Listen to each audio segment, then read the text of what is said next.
Straight Talk Sales and Marketing Podcast, episode number 2. Welcome to Straight Talk Sales and Marketing with Janet Clark. Are you ready for more sales, more clients, and more cash flow? This podcast brings you direct, honest conversations with sales and marketing masters each week. Now here is your host, Sales and Marketing Master, Janet Clark. Hello and welcome to Straight Talk Sales and Marketing. I am your host, Janet Clark, CEO and founder of The Freedom Shift.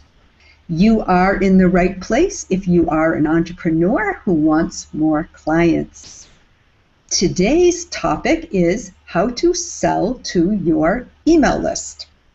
Last week, we discussed why a targeted email list is important. And today we'll talk about converting that list into clients. So if you missed last week's call, you will find it at www.straighttalksalesandmarketing.com. So hop on over there if you need to hear that one.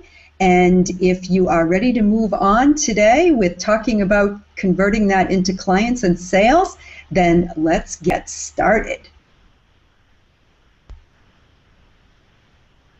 Okay, so today's Straight Talk is about selling to your email list, and that is a process.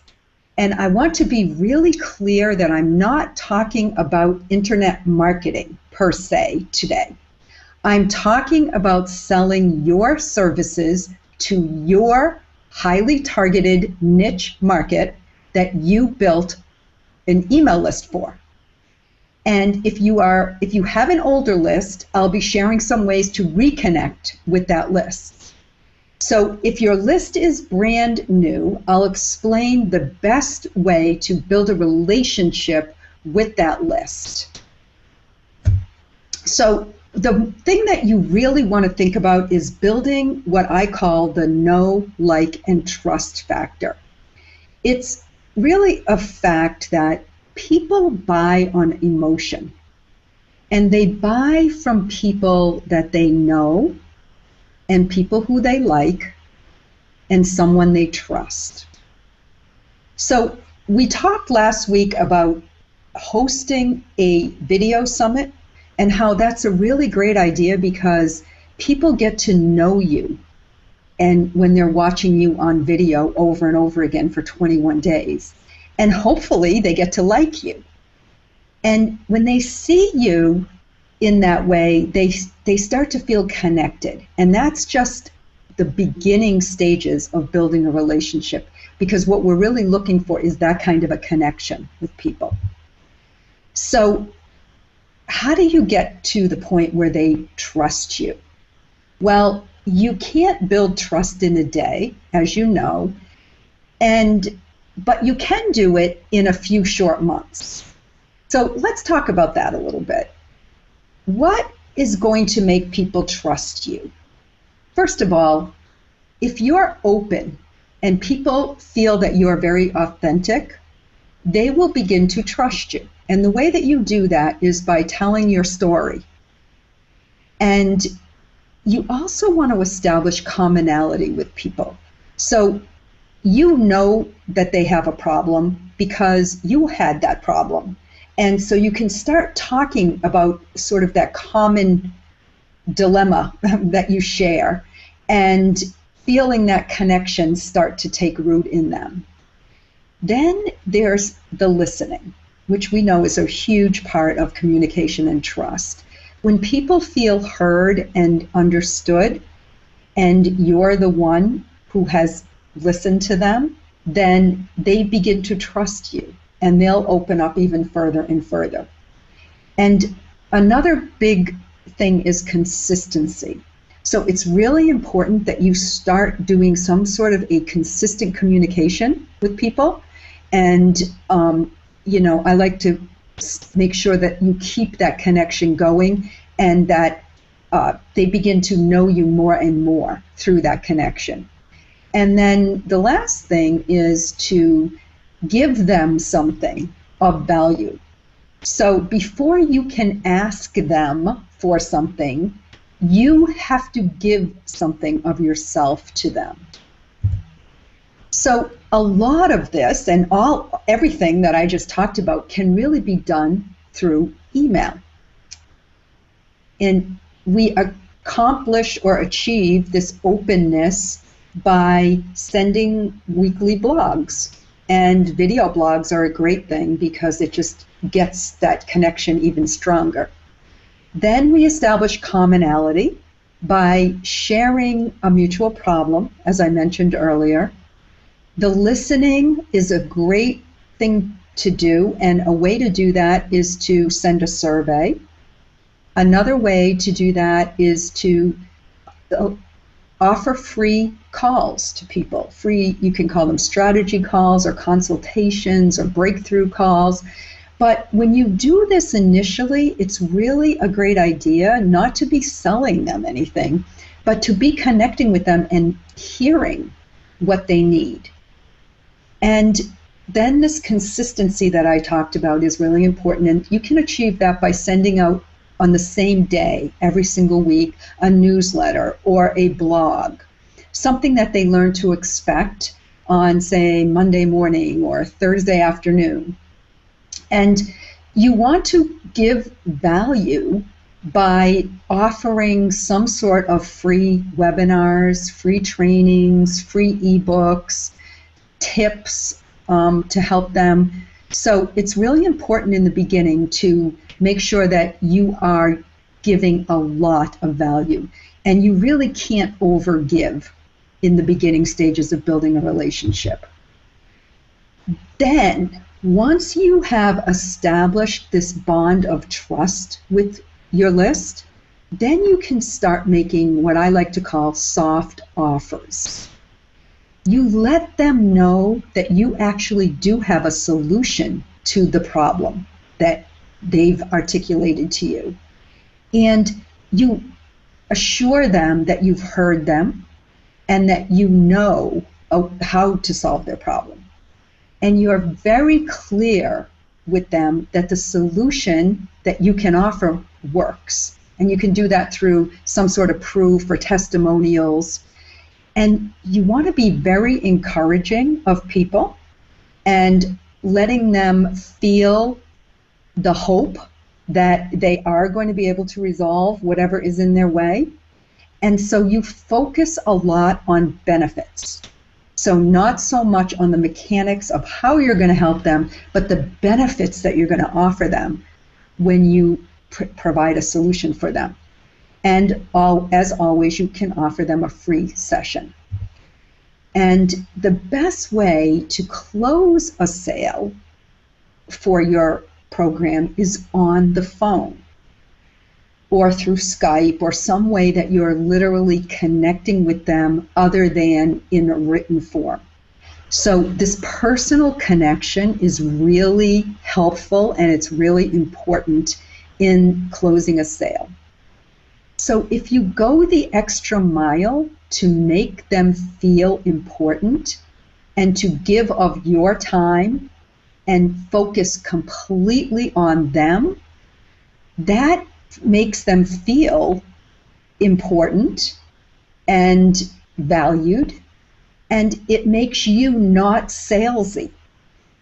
You can be very straightforward and direct with people, but be relaxed and really make it a conversation.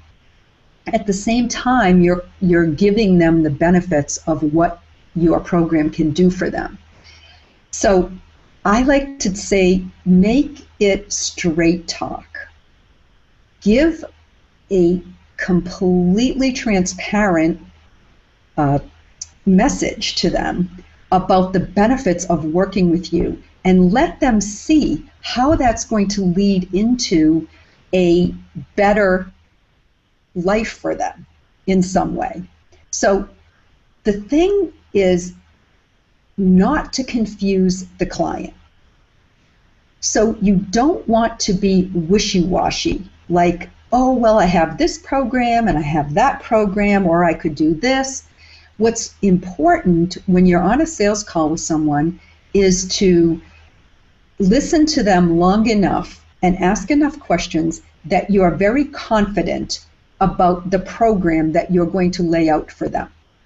And when you make that recommendation, it's going to be based on their needs. So you tie it back to the things that they told you are really important for them. And you lay out that best program that's going to get them to their dream. And the thing that most salespeople get discouraged about is that they start to hear objections come up. And what I like, and we'll be talking a lot more about overcoming objections in future podcasts, but one of the things that I think is very helpful for salespeople is to recognize that when these objections come up, it's really resistance coming up within that person to something in their own head.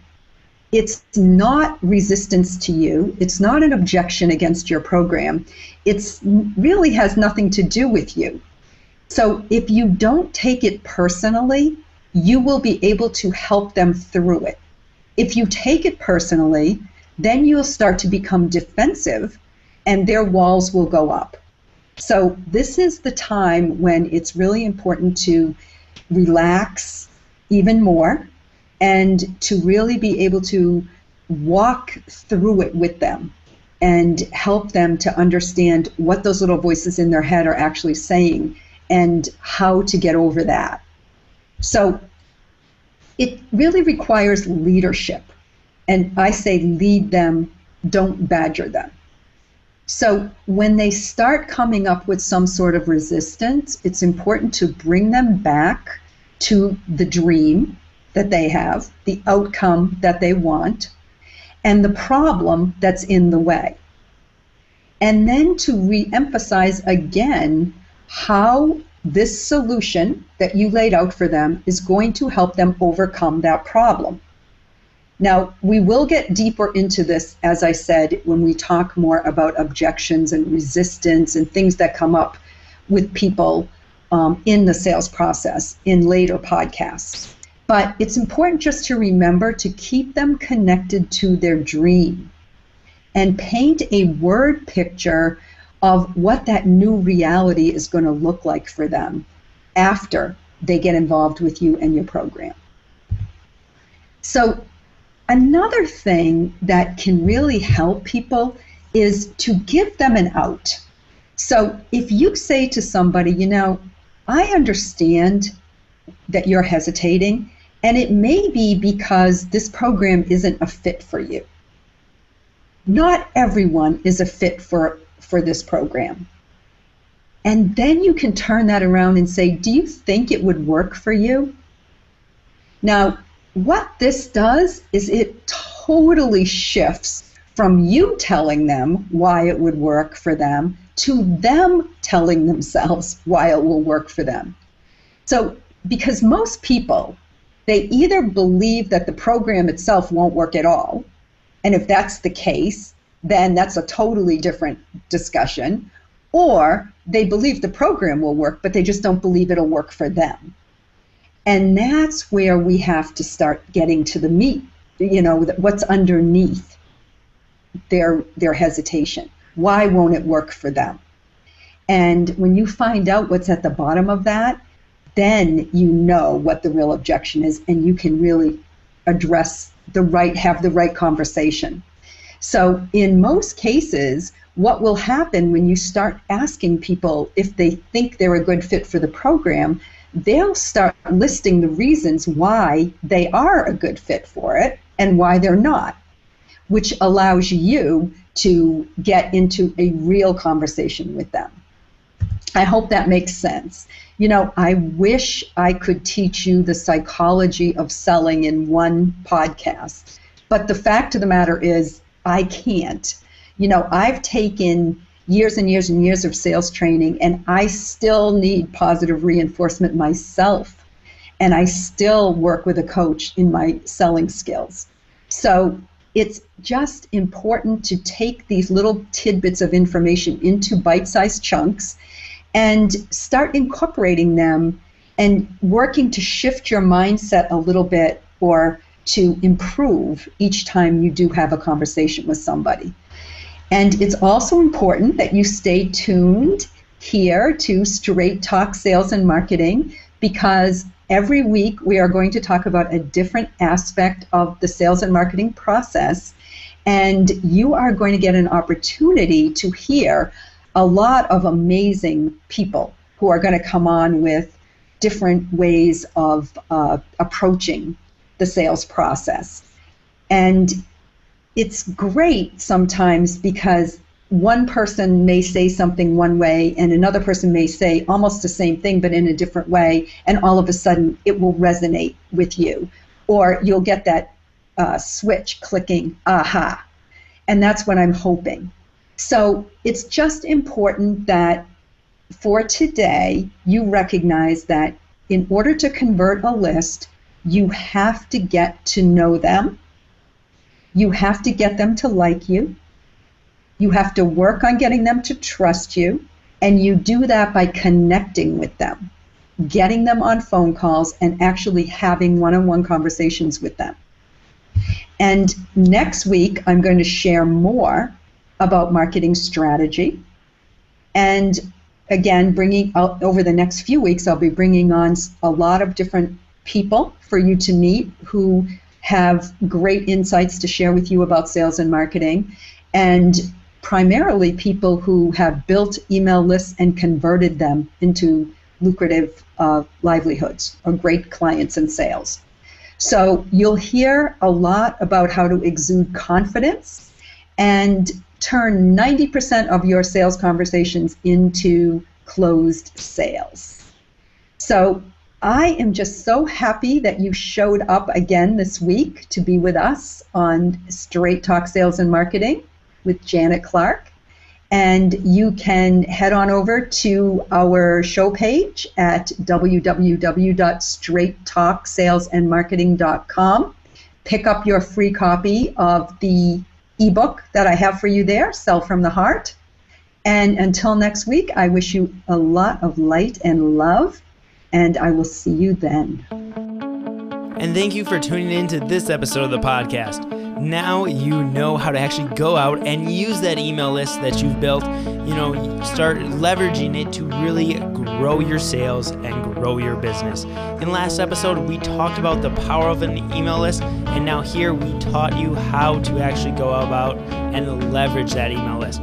So what has been your biggest struggle with selling to your email list? You can leave a comment about that at straighttalksalesandmarketing.com/002 for episode number 2. And we'd also like to encourage you to go subscribe to the podcast on iTunes, because this helps you make sure that you get every single episode, especially here in these first few weeks when we're delivering multiple episodes during the week. We're giving you probably at least 3 episodes every week, and slowly we'll be tapering back to a once-a-week episode, where we really wanted to give you a great amount of content here right away in the beginning. So go subscribe on iTunes by going to straighttalksalesandmarketing.com/podcast and subscribing there. And when you subscribe to the podcast, you can actually sign up to win our podcast launch giveaway contest simply by going to straighttalksalesandmarketing.com/podcast launch, following the steps there to actually sign up and get entered into that contest, because we are giving away some great prizes from Janet Clark, including one that is worth almost $500. So be sure to sign up for that contest right away, because that contest will be ending here very soon. And lastly, it's time for you to go out there and to really take action, to put some of these strategies into place, and to go make your shift to financial freedom today.